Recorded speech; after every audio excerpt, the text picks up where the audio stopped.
सकता है। और जो ये काला कानून जो 5 जून को लागू किए हैं, ये अन्नदाता ने कहीं भी किसी भी राज्य के किसान संगठन ने, ये अन्नदाता ने इनसे नहीं मांगे। ये इसने अडानी अंबानी से अपनी राय मशवरा कर अपने फायदे के लिए कहीं ना कहीं इस काला कानून को लाकर इस अन्नदाता को, मजदूर और उसके खेत को हथियाने का षड्यंत्र रचा जा रहा है। कहीं ना कहीं एफसीआई को खत्म कर मंडियों को खत्म कर प्राइवेट मंडी अडानी अंबानी के लाकर, वगैरह सरकारी भी चलेगी, मंडी प्राइवेट भी चलेगी, जिसमें आपको फायदा वहाँ बेचो। देखिए ऐसा है, शुरू में 1 साल जियो चला था, जियो के अंदर बेवकूफ बनाया गया। आज जियो का क्या रेट है? पहले फ्री दिया गया था। ऐसे ही ये सरकारी मंडी के सामने, अगर आपको एमएसपी पे चाहिए तो आप मंडी में बेचो, अगर आपको एमएसपी से ज्यादा कोई खरीद रहा है तो आप प्राइवेट में जाओ। देखिए आज एक बात बताइए, 74 साल से हर पार्टी ने किसानों का शोषण किया, लगातार 74 साल ही देश को आजाद हो गई। आज तक किसी भी सरकार के अंदर जो एमएसपी लागू है वो कहीं रेट नहीं मिल रहा। आज 1862 गेहूं का रेट है, क्यों 1400 में बेचा जा रहा है? 2250 की जो है वो मक्का वो 800 रुपए में क्यों बिहार के अंदर बेची जा रही है? हमारा ये कहने का मतलब है, ये काला कानून जो है ये किसान विरोधी, जनता विरोधी, देश विरोधी बिल है। ये अडानी अंबानी की जीडीपी बढ़ाएगा, देश की जीडीपी को खत्म करेगा। कहीं ना कहीं देश के प्रधानमंत्री ने इस कोरोना काल का फायदा उठाकर देश की सारी संस्थाओं को बेचने का काम किया है। ईवीएम द्वारा चुनी हुई सरकारों को जो है, सब आपके भले के लिए हो रहा है, सब आपके भले के लिए तो हो रहा है। देखिए हमारा भला है, स्वामीनाथन की रिपोर्ट को लागू कर दीजिए, उसके एमएसपी को रेट आप बताइए ना, कौन सा एमएसपी का रेट मिल रहा है, किस किसान को रेट मिल रहा है? ये सब बेवकूफ बनाया जा रहा है हम लोगों को। कहीं कोई एमएसपी का रेट नहीं मिल रहा है। संसद में झूठ बोल रहा है, बिल्कुल झूठ बोल रहा है देश का प्रधानमंत्री। 14 से लेकर 20 के अंदर इस देश का प्रधानमंत्री पहला इतना झूठा प्रधानमंत्री है, जो 74 साल में किसी प्रधानमंत्री इतनी झूठी बोली जो इसने बोली। ये जुमलेबाजी, झूठ पे झूठ बोलकर इस देश को चलाने का काम कर रहा है। और इस देश की मीडिया, जो गोदी मीडिया है, जो दलाल मीडिया है, वो इसके साथ मिली हुई है। कहीं ना कहीं आपको यकीन नहीं हो रहा है अब? यकीन नहीं, हमें कोई यकीन नहीं है। जब तक काला कानून वापसी नहीं, जब तक किसान वापसी नहीं जाएगा, ये काला कानून वापिस कराकर ही हम दम लेंगे, वरना ये संगठन पूरा प्योर है, कानून पूरा प्योर है, इसमें सुधार देंगे थोड़ी। 2 लाइन में मैं मोदी को समझाना चाहूँगा, इस सिंह बॉर्डर से, ये सिंह बॉर्डर नहीं, इसमें हमारे 70 जवान किसान शहीद हुए हैं। इसलिए मैं चाहूँगा आज से इसका बॉर्डर का नाम सिंह बॉर्डर रखा जाए। मैं कहना चाहूँगा, मत छेड़ किसान को, मत छेड़ किसान को, लड़ना मुश्किल होगा, लिखेंगे ऐसा इतिहास, पढ़ना मुश्किल होगा। मेरे नौजवान साथियों, आज इस खुले आसमान के नीचे, इस ठंड में किसान जो अन्नदाता के रूप में पूरे देश का पेट भरने का काम करता है और इनके बेटे सरहद की रक्षा करते हैं। आज अन्नदाता रोड पे और इनके बेटे बॉर्डर पे, इसमें खालिस्तानी घुस गए। यही तो कारण है मोदी सरकार, खालिस्तानी घुसे हैं उन्होंने। क्या मोदी सरकार की ये नीति रही है? जब इसके खिलाफ आंदोलन चालू हुआ और जब इसके काले कारनामे, झूठ जब इसके उजागर हुए, तो इसने हिंदू मुस्लिम करा और हम लोगों को खालिस्तानी बोला गया। और कंगना रनावत जो है वो कहती है कि 500 रुपए में ये महिलाएं बैठी है। मैं कहता हूँ कंगना रनावत को आपके माध्यम से, मैं उसको पर 10,000 रुपए दूंगा, आके यहाँ पे बैठे और उसको माफी मांगनी चाहिए जिस तरीके से उसने हमारी बहन बेटियों के ऊपर लांछन लगाया हुआ है। और ये मोदी सरकार जो कहता था चौकीदार, हम लोगों ने समझ नहीं पाया, वो चौकीदार केवल 2 लोगों की चौकीदारी कर रहा था, बाकी पूरे देश को बेचने का काम कर रहा था। चुनाव में तो सबने लिखा अपने नाम के आगे, मैं भी चौकीदार, मैं भी चौकीदार। वही तो भूल हुई 2014 में, जो भूल हुई थी हम लोग इसको समझ नहीं पाए और 2019 में पुनः इसको प्रधानमंत्री बनाया।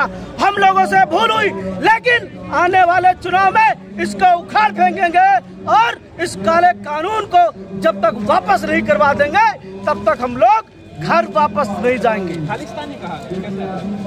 खालिस्तानी, मैं तो बीजेपी में हूँ, आज भी बीजेपी में हूँ, मैं बिल्कुल आज भी बीजेपी में हूँ।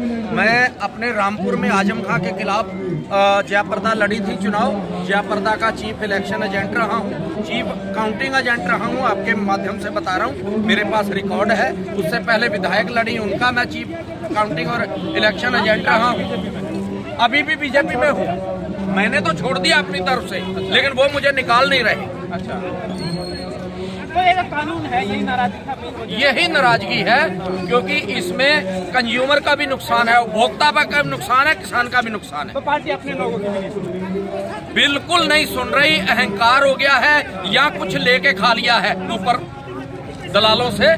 सरकार हमारी ने ऊपर के लोगों ने लेके खा लिया है। आपको मालूम नहीं चला भाई, हम एक पे एक विश्वास करते रहे, जब सारी बातें झूठी निकली तो अब हम मान रहे हैं कि ये भी झूठी है, ये भी कोई फायदा नहीं देगी किसान वाली बात। 15 लाख नहीं आए, अभी आप साथ रहे, फिर भी साथ रहे। काला धन हमने सोचा आएगा, नहीं आया, फिर भी वापस रहे, क्योंकि पिछली सरकारों ने भी कुछ गलतियां की थी, सपा बसपा ने कुछ गलतियां की थी, कुछ विशेष लोगों को बढ़ावा देके, तो हमने सोचा कि हमारे बच्चों को बराबर साथ मिलेगा। ऐसा है, एक समय वो था जब ये आए थे, तो ये सारा देश परिवर्तन चाह रहा था। परिवर्तन में यही दिखा कि कोई हिंदू का नेता आ रहा है और नया करके दिखाएगा।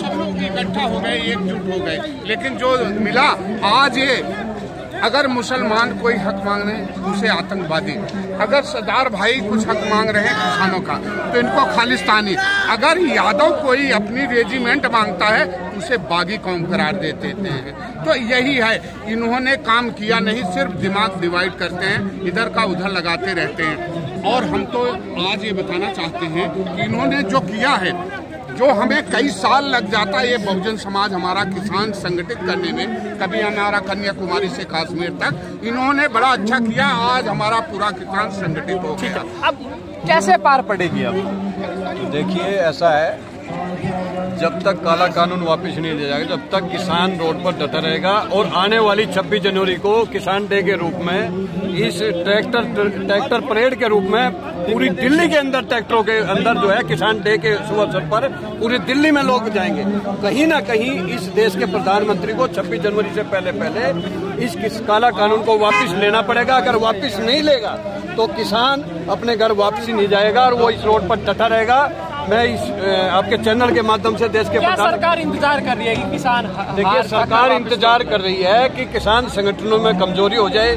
ये अन्नदाता जो है, जो नकली किसान खड़े करती है, नकली संगठन खड़े करती है, कभी ये खालिस्तान के नाम पर, कभी टुकड़े टुकड़े के। मैं कहना चाहता हूँ देश के प्रधानमंत्री को, पीएम केयर फंड के अंदर पूरा विदेशों का पैसा आया, उसका क्यों नहीं हिस्सा देता है देश का प्रधानमंत्री? 74 साल इस देश को आजाद हो गए। MLA की तनख्वाह 2.5 लाख रुपए हो गई, MP की 2.5 लाख, 8 पेंशन ले रहे। एक 7 पे कमीशन आ गया, 7 पे कमीशन में एक 20,000 की सैलरी वाला 1.5 लाख की सैलरी ले रहा। किसान की आज बिजली महंगी हो गई, यूरिया महंगा हो गया, ट्रांसपोर्ट महंगी होगी, तो उसका क्यों नहीं MSP रेट लागू के उस पर दिया जाता है? कहीं ना कहीं इस देश के प्रधानमंत्री को एक कानून वापस लेना चाहिए, MSP के ऊपर कानून बना देना चाहिए। अगर MSP से नीचे कोई व्यापारी, कोई मंडी अगर उसको खरीद करेगी, उसको जेल भेजने का काम किया जाएगा। अब एक बात बताइए, सरकार तमाम वायदे दावे करते हुए हमने किसानों के लिए सब किया हुआ है, हमने सॉइल हेल्थ कार्ड बनाया कि भाई आपकी खेत की जो है हालत कैसी है। उन्होंने कहा कि भाई आपके खाते में पैसे डाले जा रहे हैं 6-6 हज़ार रुपये। उन्होंने कहा कि एक फसल बीमा योजना लेकर आए, वगैरह। हम तो लगातार काम कर रहे हैं, कुछ विपक्ष है वो बेकार। आ रहा हूँ आपके पास। देखिए, 16.5 रुपए पर डे के हिसाब से पड़ता है। आप समझदार हो, कोई भी परिवार 16.5 रुपए रोज में कैसे अपना परिवार चला लेगा? ये देश का प्रधानमंत्री बेवकूफ बना रहा है। कहीं ना कहीं देश के प्रधानमंत्री से हम कहना चाहते हैं, हम स्वाभिमानी है, मेहनत कश लोग हैं।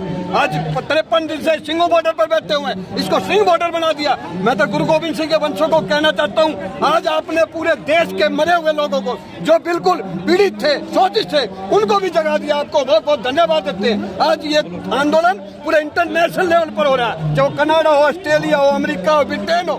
पहली बार 74 साल में ऐसा आंदोलन है जो पंजाब के किसानों ने यहाँ पर आंदोलन करके ये मरे हुए को भी जगा दिया। और इस देश के प्रधानमंत्री को मैं कहना चाहता हूँ, अब ये आंदोलन EVM हटाओ और भाजपा भगाओ का भी होगा। आप कहीं ना कहीं ये आंदोलन संगठन और बटन की ताकत से भी आने वाले टाइम में इसको उखाड़ फेंकने का काम करेगा, अगर ये काला कानून वापस नहीं लिया। आज हमें MSP के रेट की जरूरत है, हमें काला कानून की जरूरत नहीं है। आप अडानी अंबानी के लिए जो है इस काला कानून को लेकर आए हो। अडानी अंबानी का देश नहीं है। इस अन्नदाता की वजह से हर घर का चूल्हा जलता है, इसी अन्नदाता की वजह से देश की रक्षा होती है, इसी अन्नदाता के बाद आपका कमांडो जो बैठा हुआ इसी अन्नदाता का बेटा है। इसलिए जय जवान जय किसान को भिड़वाना बंद करिए। अगर आज ये जो 8-12 लेयर जो सुरक्षा यहाँ पर लगा दी, अगर यही चाइना बॉर्डर पर और पाकिस्तान पर वो बॉर्डर पर लगा देता तो एक जवान शहीद नहीं होता और 1 इंच में जमीन कब्जा नहीं होती। जय जवान, जय जवान। गांव में, गांव में पोस्टर लगा है बीजेपी का आदमी नहीं गांव में घुसे, और घुसे तो अपनी सुरक्षा साथ लेके आए। ये जब